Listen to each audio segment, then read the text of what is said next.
Trouver un témoignage vivant sur le cancer du sein chez l'homme, c'est comme chercher une aiguille dans une botte de foin, principalement pour deux raisons. Le cancer du sein survient dans 99% des cas chez la femme et dans 1% des cas chez l'homme. Dans notre suivi de cohorte de patients en 2024, on a environ une dizaine de patients d'hommes qui ont un cancer du sein. Mais le cancer du sein chez l'homme est un cancer agressif. Il est même très agressif, avec une évolution métastatique précoce. Vu l'agressivité du cancer du sein chez l'homme, il n'est pas trop tôt pour sensibiliser les populations. Venu pour un contrôle au Centre national d'oncologie médicale et de radiothérapie Alassane Ouattara, CNRAO, un survivant du cancer du sein accepte de nous conter son histoire, qui nous ramène 7 années en arrière, au début de la maladie. L'an 2018, je vois que mon sein droit est un peu enflé. 1 an, 2 ans, 3 ans, ça me fait pas mal, hein? Ça me fait pas mal. Mais ça y est là, ça commence à faire boule. Quand je vois que ça fait boule là, j'ai pris au sérieux maintenant. J'ai allé à la clinique État à Gaïwa. Et puis il m'a donné ordonnance d'aller passer examen à Abidjan.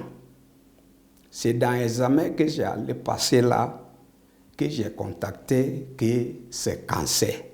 Grâce aux soins reçus au CNRAO, le septuagénaire est déclaré guéri depuis avril 2022.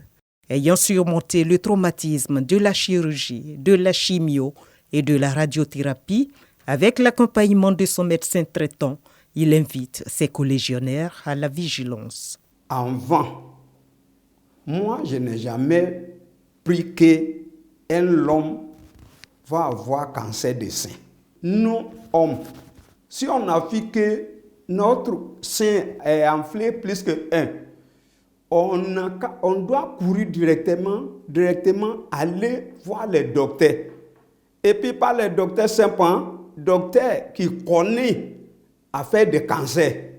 Redoubler davantage de vigilance quand on présente les principaux facteurs de risque. Les principaux facteurs de risque chez l'homme, c'est l'âge. On parlera du cancer du sein chez l'homme après 55-60 ans.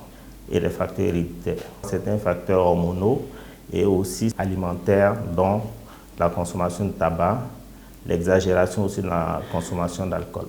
Que la population adhère au dépistage pour un diagnostic précoce. Parce que quand la maladie est découverte tôt, le taux de guérison avoisine déjà 80 à 90%.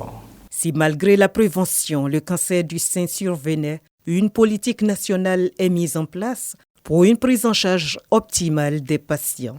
Au CNRAO, il n'y a pas de différence de traitement entre ceux qui ont les moyens et ceux qui n'ont pas les moyens, puisqu'on permet de payer à tempérament. Aussi, nous avons un service social pour ceux qui n'ont pas de moyens. Reconnaissant d'avoir pu bénéficier de ces facilités, cela fait 1 année que Kehinde a repris le contrôle de sa vie, notamment son activité pastorale dans la région du Go. Un message d'espoir qu'il compte bien prêcher à tous ses fidèles.